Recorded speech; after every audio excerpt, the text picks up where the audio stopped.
So own who you are, own what you've done, use it to help you grow, to become that better, stronger person that I know you so desperately want to be.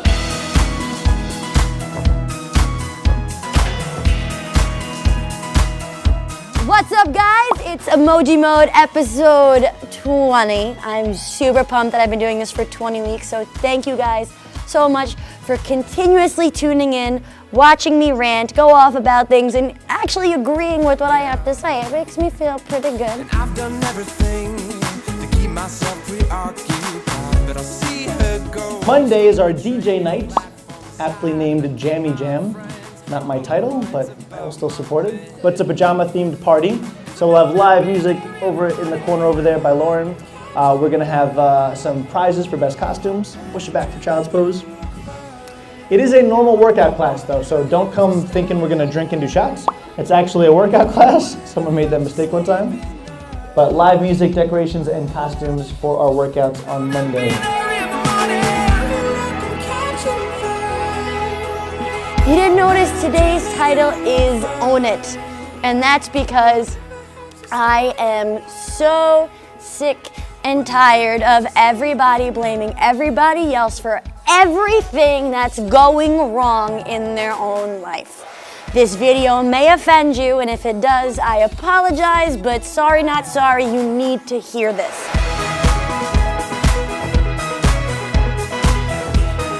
I'm guessing Jason really needs this video because he just collapsed behind the camera with like the face, which means this applies to me.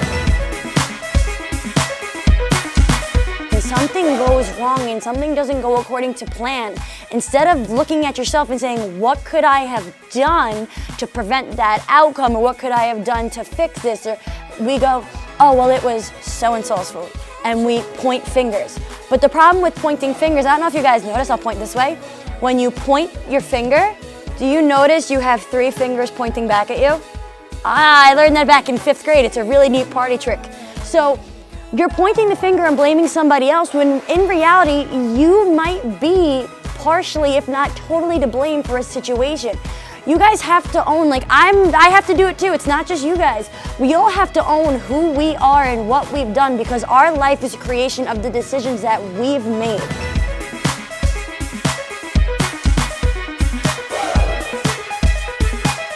What we're in right now is all the decisions that we have made from, the age of 0 to the age of however old we are.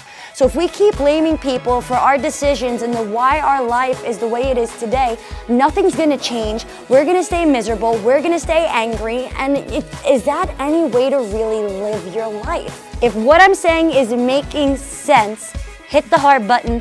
Let me know that I'm not just standing on a soapbox and ranting. I kinda wish I had a soapbox. Jason, can I get a soapbox? You know, like the people in the city that do the rants and they're like, the apocalypse is coming, and they stand on that box? That's a soapbox.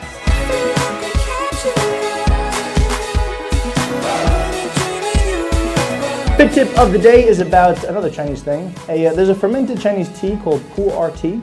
It's really, really good. It actually has been proven to shrink fat cells in the body. So if you struggle with belly fat or bloating, it's a really good thing to kind of have, once or twice a week. So we'll post the link because it's a funny spelling that you guys probably wouldn't know.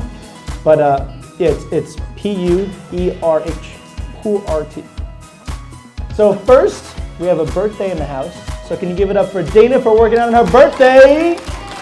As you guys know, you get gifts on your birthday.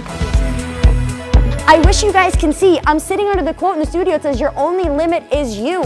So when you don't take ownership for your life and your decisions and your mistakes, you're limiting yourself to reaching that next level of greatness. So if you want to keep blaming other people and keep passing ownership onto somebody else, you're going to stay where you are, you're not going to grow, and you're going to stay sad. If you're ready to break your limits, let me know, hit the heart button saying you're ready to take ownership for your life. If you're ready to take ownership, hit it up. I'm fired up.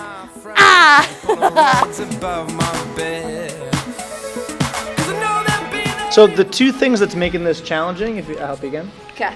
what's making you work is your legs acting as a lever, right? This is like holding weights. So like It's holding me in half right now. Did Yeah. anybody notice this? Wait, where are you pushing me? I'm helping you. Like Helping. if she had combat boots on, it would be harder, right? There's more weight here. So when she bends her knees, it alleviates the weight that's pulling her down on her ab muscles.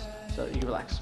So the more weight in front of you, Yes. the more it's going to pull on your lower abs. So to modify, just more bend, more bend, more bend, and more support going behind you. Yes. And notice when she put her hands back, she didn't shrug up. She didn't engage your traps. Don't tense. Just a little bit of light pressure on your I think we palms. see a lot, because we've added everybody's favorite movement in lately, the over-unders. Yeah. And you guys are tensing up in that position. It's really like a gentle, I'm not Yes. pushing, it's like a gentle balance. It's almost more for the balance aspect of the movement, because that's really what engages the helper muscles. That's why any movement that's balanced, it's these tiny little helper muscles that we have that we all forget about. That's why you're getting so sore, and that's why your balance is super important. So you're really just giving yourself balance. Yeah, and so a lot of people always ask me, they say, oh, my balance sucks, Yeah. right? That's not actually true. Your balance is fine. It's the little stabilizing muscles, like Yes. in your core, in your ankles, in your feet. All those little stabilizer muscles, that's what balance actually is. So if you're like, I have bad balance, you just haven't developed the muscle Yes. strength yet. So, the moral of the story, the purpose of this video is I need everybody, myself included, we all need to own our ish a lot better. Because if we don't own who we are, then we're just fake and going through the motions and we're not growing. And if you're not growing, you're dying, everybody.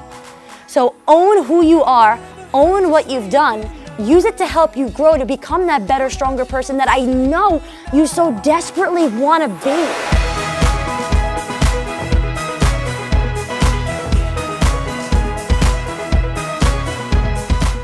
But if I didn't take the path that I took, I wouldn't be the person that I am today. I wouldn't have the dreams that I have. I wouldn't have the goals that I have. I wouldn't be as good of a person, as good of an instructor, as good of a sister, as good of a daughter, as good of a coach if I didn't do those things. So you have to own who you are or what you've done because it creates who you're going to be. And that's really all I got to say now because I just spit a lot of truth bombs and my head's spinning and I'm kind of hungry.